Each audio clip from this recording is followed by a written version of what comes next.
السلام عليكم اخوتي، لاباس؟ شخباركم؟ نتوما على خير؟ الحمد لله. واش راكم مبروكه علينا وعليكم على جميع المسلمين. والله العظيم شفت هذاك الشيء اللي جرى في بن مسيك في الدار البيضاء، كليه العلوم. في بن مسيك في الدار البيضاء شنو هذاك في نطاق توزيع جوائز. وحدين جايبين باش يهزوا العالم المغربي، فرحانين به، هازين العالم الكوفية الفلسطينية. وهاد الناس بزاف د الحوايج ما جراو في المغرب غير من هادي عام هادي، احنا ما نقولوش تا من سنين، نقولوا هاد العام شحال من حاجات جرات وما عمرنا شناهم خرجوا وهضروا على هادشي اللي تيجرى ما بيننا وبين الجزائر، وما بيننا وما بين من مرات يخرجوا دوك الفلسطينيين تيتضامنوا مع المرتزقه. عمرهم ما خرجوا قالوا هادشي عيب وداروا مظاهره وداروا مشى حتى حاجه. مني هاد العميد ديال الكليه قال لهم لا بغات تهز، احنا انا في الكليه، والكليه داخل المملكه، واللي بغات تهز العالم المغربي. ما كاين حتى شي حاجه تهز فوق من العالم. ناضوا قال لك بغاو يدعوه وبغاو يوقفوه عند حدو. راه الحاجه ولات خطيره خوتي، هادشي راه خطير خطير خطير، تيضرب في الاعماق. راه الناس راه كاينين سوسات داخله البلاد، راه داخلنا بطريقه الكوفيه وداخلنا بطريقه العالم الفلسطيني، وراه هي السبب غتخرب لينا البلاد ديالنا. وغادي يمشي هذا الشيء، غادي يبقى من هنا واحد 4 سنين ولا 10 سنين ولا حتى هذا، غادي نصدقوا في واحد المشكل كبير، الحرب الاهليه، ولا غادي نصدقوا في بحال داكشي اللي وقع في البوليزاريو. هذا الشيء صعيب بزاف. اسمعوا خوتي، يلا هما تيتضامنوا مع الفلسطينيين ونشوفوا الفلسطينيين اش دايرين.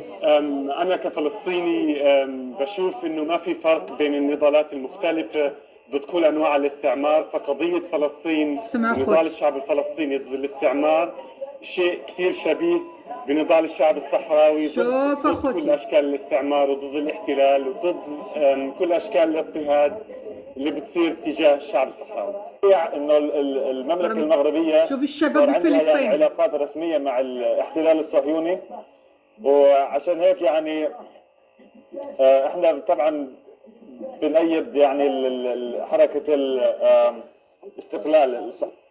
سمعتوا اخوتي؟ هذا سمعتي بودنيك، هذا تيقول لك جوج ديال الناس. انا كفلسطيني بشوف انه ما في فرق بين النضالات المختلفه ضد كل انواع الاستعمار. دابا ولينا كل انواع الاستعمار. هذا كيعتبر لك ان الصحراء المغربيه كيعتبرها مستعمره في بلادك، وكلهم وداويهم وصيفطيهم. هاز ديك الخرقه ديال البوليزيون تشوفها صحراء ليبر كيدور بها، وانت مبردع فلسطين كتفرح. والله العظيم هادشي خطير. عجبك الحال ياك؟ وهذوك اللي تيديروا في طنجه، وتمشي انت تهز ليه الرايه ديالو وتلبس ليه الكوفيه ديالو. انا ما كيشرفنيش. باش نقول لك واحد الحاجه، انا كنقول لك مشي تماك، راه ما عمر كوفيه شريتها، ما عمرها شريتها ولا مسيتها ولا قربتها، ما نشريهاش. علاش غنشريها؟ علاه هما كيلبسوا لنا الزي ديالنا؟ عمر شي واحد فيهم الزي ديالنا تضامن معنا؟ عمر شي واحد لما وقع لنا المشكل ديال السماره ولا فاش هذا خينا ديال مشتفنا على الخريطه، عمر شي واحد فيهم الزرايه المغربيه؟ يشوفني شي واحد يقول لي هذه القضيه هذه. وعلاش انت كمواطن مغربي واش انت اقل قيمه منه؟ لا اعرف. ولا كيقول لك كافه انواع الاستعمار. قضيه فلسطين ونضال الشعب الفلسطيني ضد الاستعمار شيء كثير شبيه بنضال الشعب الصحراوي ضد الاستعمار والاحتلال. اسمع اش كيسميك، وضد الاضطهاد ضد الشعب الصحراوي. دابا حنا ولا كردنا اننا مضطهدين من يسميهم الشعب الصحراوي. شفتي اش كيتقال عليك وانت فرحان؟ غير الكوفيه، غير الخريطه، صفق، زيد شري الخرائط وشري هذوك كل ساعه دايرين مظاهرات في الرباط وفي طنجه. المملكه المغربيه هذا الشخص الاخر، المملكه المغربيه صار عندها علاقات رسميه مع الاحتلال الصهيوني، ونحن نؤيد حركه الاستقلال الصحراويه. هادشي غادي تيتم. بارك عليك واقيلا الا عندك غرام ديال النفس، شويه ديال النفس، سميتها نفس، خدمها ورك على ديك البطوله ديال النفس وخدمها. لان ورا جبنا الدل، جبنا العار، جبنا الشوهه، جبنا الفضيحه. المملكه المغربيه صار عندها علاقات رسميه مع الاحتلال الصهيوني. اسمع اش يتقال عليك، ضرهم الحال، والاردن ما يقدرش يهضروا عليها. الامارات ما يقدروش يهضروا عليها، السودان ما يقدروش يهضروا عليها، مصر ما يقدروش يهضروا عليها، البحرين ما يقدروش يهضروا عليها، على بطريقة الكوفية وبطريقة الراية الفلسطينية. هذا امر سيادي، هذه الدول من حقها دير علاقات مع اسرائيل، يدخلوا لي جابوا ثاني الكوفية جابوا باغي يخربوا لنا البلاد يتدخل لهم في شؤونهم الداخليه، ومع ذلك ما كيقدروش، كيبان لهم على المروك. اسمع، وبقى انت كتجفف لهم وتطبل لهم وتشرب في الخراقع ديالهم وداك الشيء. لا حول ولا قوه الا بالله.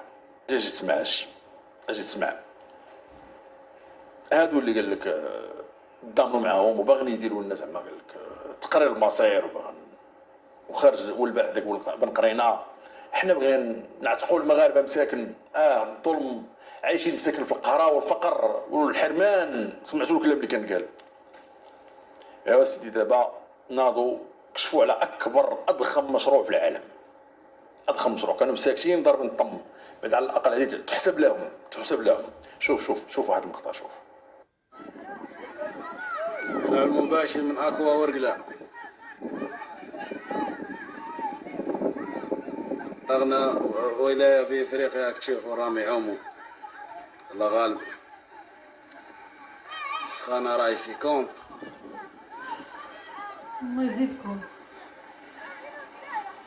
هذا هو مشروع اكوا ورقله خرب. الحمد لله واحد دار فيه من خير، ربي يبارك فيه. لدواعي امنيه قالك ما تقولش اسمي، خلي الناس تعوم.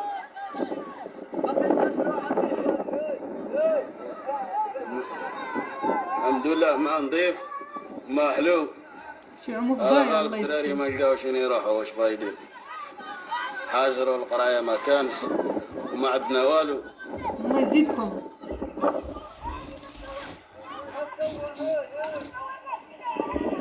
شوف انت يعوموا الله يستر، يعوموا في ضايع ديال الغيث. شوف هذو الجزائريين. حسبي الله ونعم الوكيل. تشوف الرامي يعوموا في وسط الرمل. الحمد لله المناعه كبيره من ضل. الله يستر. لا ما نصوركش، واش بيك خايف؟ تعوم ما تخافش وتصور تخاف منه. على واش خايف؟ ان شاء الله هذا مستقبل المشروع بحيره، ان شاء الله يصلح برك.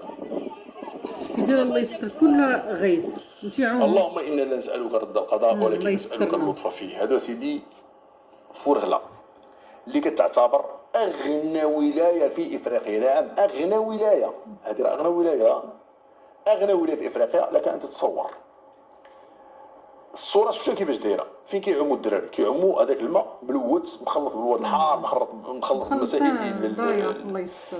لا حول ولا قوه الا بالله. الجران وما يعوم فيها. هذا المقطع هذا اللي شفناه دابا، هذا الحفره اللي كتشوف راه ماشي ترعه ديال الماء تجمعات تما ولا مستنقع، لا لا لا. هذا سيدي راه هذا واحد من المواطنين عيا ما يطلبوا، قال لهم الدراري مع منطقه معروفه بالحراره ما عندهم لا فين يعوموا ولا حتى شي حاجه، عيا ما يطلبوا، قال لهم ديروا لنا مسبح بلا ديال الصغار، الدراري الصغار، الدراري الصغار مساكن مع الحراره وكذا وكذا. الصيف دابا عندهم العطله، خصهم مساكن شويه هذه يفوجوا. شوف هذه اغنى ولايه، فلوسهم كتمشي للكاميرات وكتمشي للبوليزاريو.